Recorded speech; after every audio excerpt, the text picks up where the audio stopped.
Good afternoon అండి. ఇప్పుడు ఏ ముహూర్తాన్ని ప్రకటించారో bonus అని చెప్పారు, కానీ ఈ వర్షాలు పడుతున్నప్పుడు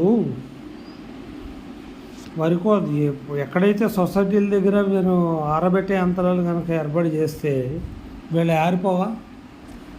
రైతుని రోడ్ల మీద కుప్పలు పెట్టుకోవడం ఎందుకు? యాక్సిడెంట్లు ఏదన్నా అయితే రైతులను తిట్టడం ఎందుకు? ఏదైనా ఉంటే రైతుల మీద కేసులు పెడతా ఉండటం ఎందుకు? వరకు ఆరబెట్టే యంత్రాలు ఉన్నాయి కదా, అవి తీసుకొచ్చి పెట్టచ్చు కదా. వీళ్ళకి మొదటికి ఎంత తక్కువ ధాన్యం వస్తే బోనస్ అందరికీ తక్కువ మందికి ఇవ్వచ్చని ఆలోచనతో, దురాలోచనతో ఉంది రాష్ట్ర ప్రభుత్వం. అసలు ఎక్కడైనా ఇప్పుడు రోడ్ల మీద ఎన్ని అప్పటికప్పుడు వాన వచ్చేస్తుంది, ఆరబెట్టినవి అని తడిసిపోతున్నాయి ముద్దల.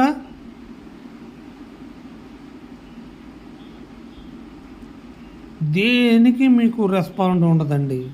గుడ్డెద్దు చెలబడినట్టే వ్యవహారం అధికార యంత్రాంగం.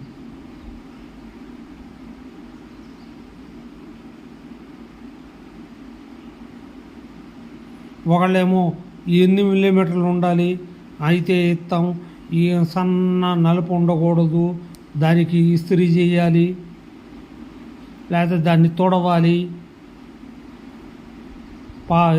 బాగా పాలిష్ పట్టాలి. రైతుల దగ్గర వరిధాన్యం తీసుకుంటున్నారా లేకపోతే ఇంకేమైనా చేస్తున్నారా? ప్రజలను ఆదుకోవడానికే కదా పెట్టింది, మీరు వ్యాపారం చేసుకోవడానికా?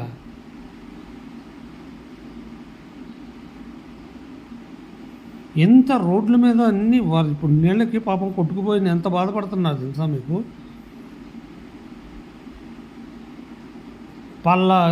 ఎత్తు పల్లాలు, ఆ పల్లాలు, ఈ కళ్ళాలు ఈ ఏర్పాటు చేస్తామన్నారు, అది ఊసేలేదు. కనీసం ఇప్పుడు వానాకాలంలాగా ఉన్నప్పుడు వరి కోత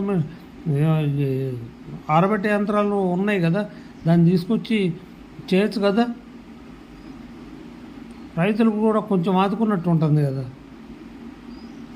సో పోనీ మీరు ఇవ్వలేదు, ఆరబెట్టుకునే దానికి ఏ ఖర్చు రైతులు భరిస్తారు కదా. మరి గవర్నమెంట్ సబ్సిడీతో యంత్రాలు తీసుకొచ్చి ఆరబెట్టే యంత్రాలు తీసుకొచ్చి ఉంటే ఒడ్డునే ఆరిపోను కదా.